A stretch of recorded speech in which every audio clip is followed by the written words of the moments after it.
धीरेन्द्र शास्त्री जी भी एक दिन के लिए मुख्य अतिथि के तौर पे आने को स्वीकार किया है, चूँकि आपके बागेश्वर बाबा हों या फिर आपके अनिरुद्धाचार्य जी हों, इन सब ने सहमति दी है। कुछ लोगों के तो टिकट भी बन के आ चुके हैं कि महाराज जी हम लोग इस समय आ रहे हैं, इस समय जा रहे हैं। तो काउंटडाउन का समय चल रहा है जी। और 14 फरवरी को भव्य कलश यात्रा के साथ इस कार्यक्रम का शुभारंभ हो जाएगा। यज्ञ की अरणि मंथन 15 तारीख को सुबह का समय रखा गया है। अरणि मंथन से ही अग्नि प्रज्वलित की जाएगी। जिले के भोरे प्रखंड के रामनगर स्थित राम जानकी के मंदिर के प्रांगण में हूँ और यहाँ 14 फरवरी से अतिरुद्र महायज्ञ का आयोजन किया गया है। समय बेहद कम है, एक एक दिन व्यतीत होते जा रहा है और यज्ञ की तिथि जो है, शुभारंभ की जो तिथि है वह नजदीक आते जा रही है।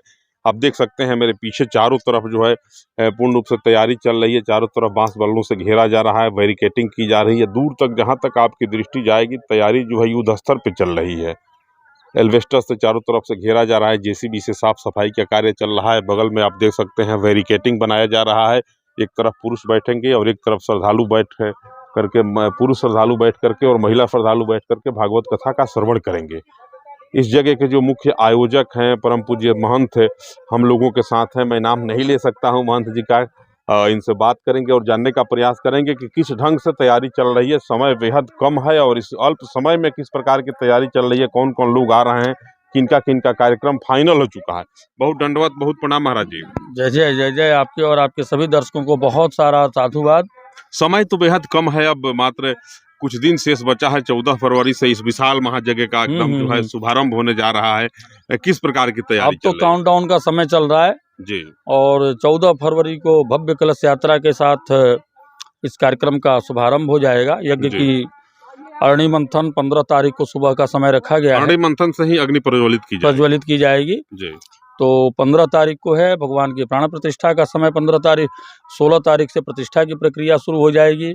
15 तारीख से श्रीमद् वाल्मीकि राम कथा का आयोजन हो रहा है। प्रथम बार ऐसा हो रहा है कि वाल्मीकि राम कथा श्री जगत गुरु विद्या भास्कर जी के द्वारा किया जाएगा। जगत गुरु निम्बारकाचार्य, देखिए कितना सुरम संजोग है कि हर एक संप्रदाय के अपने अपने जगत गुरुओं के द्वारा ही हर एक कार्यक्रम की अध्यक्षता की जा रही है।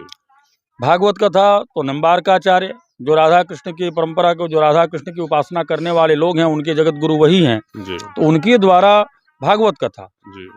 राम कथा के लिए जो राम परंपरा के राम जानकी की परंपरा है, जो उस परंपरा के जो जगत गुरु हैं वो विद्या भास्कर जी, उनके द्वारा कथा की जा रही है। स्वयं भगवान शंकर के अवतार ही भगवान शंकराचार्य होते हैं, उनके द्वारा यज्ञ का निरीक्षण, उनके तत्वाधान में ही यज्ञ और ये आपका 1.25 करोड़ पार्थिव शिवलिंग पूजन हो रहा है जी। तो ये बड़ा सुरम्य संजोग है। सारे कौन लोगों का कार्यक्रम अब तक फाइनल हो चुका है जिनके आगमन की जो है एक हरी झंडी मिल गई है? देखिए, सब लोगों ने आश्वासन दिया है, सबने स्पष्ट किया है कि चूंकि कार्यक्रम करने में जो लोग हैं, जो प्रमुख कथावाचक हैं, उनके कार्यक्रम की सुनिश्चित कार्यक्रम होता है कि वो लोग इस समय आएंगे, इतने दिन तक रहेंगे, ऐसे करेंगे। बाकी लोगों को जो लोग अतिथि हैं तो अतिथियों का आना वो 2 घंटा पहले भी हो सकता है, 2 घंटा बाद भी हो सकता है। जिनको 14 को किसी ने कहा है वो 15 को भी आएगा, क्योंकि उनकी वजह से कार्यक्रम बाधित नहीं होगा जी। इसलिए कार्यक्रम अलग विषय है और अतिथियों का आना और जाना। तो अतिथियों में ऐसा जितने लोगों की चर्चा हुई है, चाहे श्री रविशंकर जी हों, रामदेव बाबा हों, आपके बागेश्वर बाबा हों या फिर आपके अनिरुद्धाचार्य जी हों, इन सब ने सहमति दी है। कुछ लोगों के तो टिकट भी बन के आ चुके हैं कि महाराज जी हम लोग इस समय आ रहे हैं, इस समय जा रहे हैं। तो जो टाइम सारणी आपको पहले बताया उस पर सारे लोग आ रहे हैं, क्योंकि वो लोग आने वाले लोग यहाँ रुकने के लिए नहीं आ रहे हैं, वो आएंगे और चले जाएंगे। तो वो अतिथि हैं, जैसे आप किसी कार्यक्रम के अतिथि होते हैं, जाते हैं 10 मिनट रुके और चले गए। तो उन लोगों के आने से कार्यक्रम में एक नया उत्साहवर्धन होता रहता है। बड़े बड़े अतिथि आते हैं तो उससे कार्यक्रम में उत्साह होता है। वो आपके कार्यक्रम को करने नहीं आ रहे हैं, वो आचार्यत्व नहीं कर रहे हैं, उनके नेतृत्व में कार्यक्रम नहीं हो रहा है, लेकिन वो मुख्य अतिथि हैं। जी जी जी, इसी प्रकार का कार्यक्रम है और सब में उत्साह है। धीरेन्द्र शास्त्री जी महाराज की बड़ी चर्चा है। धीरेन्द्र शास्त्री जी भी एक दिन के लिए मुख्य अतिथि के तौर पे आने को स्वीकार किया है, क्योंकि वो 10 फरवरी से 10 मार्च तक उनके आश्रम पे खुद ही कार्यक्रम है बहुत बड़ा आएंगे। तो लेकिन दरबार का कार्यक्रम नहीं, दरबार वगैरह नहीं लगना था। पहले भी उन्होंने मना किया था, अभी भी मना कर, हमने भी मना किया था। हमने आग्रह जरूर किया था कि आप 2 दिन का समय दें, लेकिन वो चूंकि उनके आश्रम पे खुद ही कार्यक्रम है रामभद्राचार्य जी महाराज 14 फरवरी को। 14 को। हाँ, शुभारंभ उन्हीं के कर कमलों द्वारा होगा।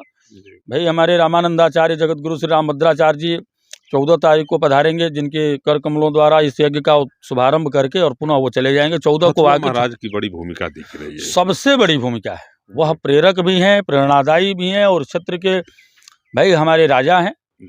और अनादिकाल से हम इस बात को कई बार हमने इसको मंच से भी कहा है, सार्वजनिक कहा है और सबको पता भी है। ये मठ के संस्थापक भी वही हैं।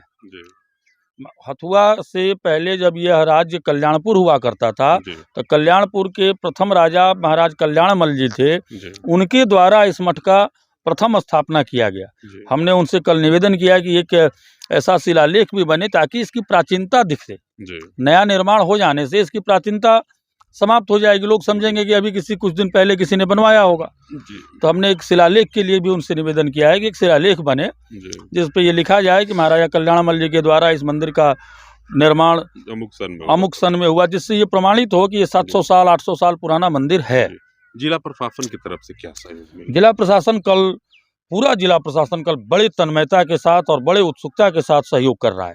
कल पूरे लोग थे, आपके माननीय डीएसपी, सीओ, बीडीओ, डीसीएलआर इत्यादि और भी काफ़ी गणमान्य अधिकारी, सभी गणमान्य अधिकारी कल मौजूद थे। उन लोगों ने कार्यक्रम के स्थल को, सारी कार्यक्रम की जानकारी ली और उसमें कैसे उनका प्रशासन क्या सहयोग कर सकता है, बढ़ चढ़ के सहयोग जो मैंने हमने। बहादुर भी लगातार आते जाते रह रहे हैं, तो उनका आश्रम है, उनका कार्यक्रम स्थल है, उनको तो जरूर आना चाहिए। और वो नहीं आएंगे तो कार्यक्रम कैसे होगा? और मुख्य आयोजक हैं वो हमारे कार्यक्रम के, उनको तो रहना ही है। सब जगह स्वयं जाकर कार्ड भी बांट रहे हैं वो आमंत्रण करने के लिए। जो विशिष्ट लोग हैं उन सबको, बहुत लोगों को उनके द्वारा कार्ड का भी वितरण किया गया है। सबको वो आमंत्रित भी कर रहे हैं। कार्यक्रम की सारी रूपरेखा तैयारी करना, एक एक छोटी छोटी बारीकियों पर स्वयं निगाह रखे हुए हैं। 14 फरवरी से यहाँ भव्य और दिव्य इस महायज्ञ का, अतिरुद्र महायज्ञ का जो है शुभारंभ होने जा रहा है, जिसमें देश और दुनिया के तमाम जो महापुरुष हैं, सनातन संस्कृति के, सनातन धर्म के जो पुरोधा हैं, तमाम लोगों का शुभागमन यहाँ होने जा रहा है। आप लोगों से भी विनम्र निवेदन है कि इस महायज्ञ में आप भी सपरिवार पधारें, भगवान की कथा का श्रवण करें और अपने जीवन को धन्य बनावें। आपके आगमन से इस कार्यक्रम को सफलता में बड़ी बल मिलेगी। जय जय सीताराम।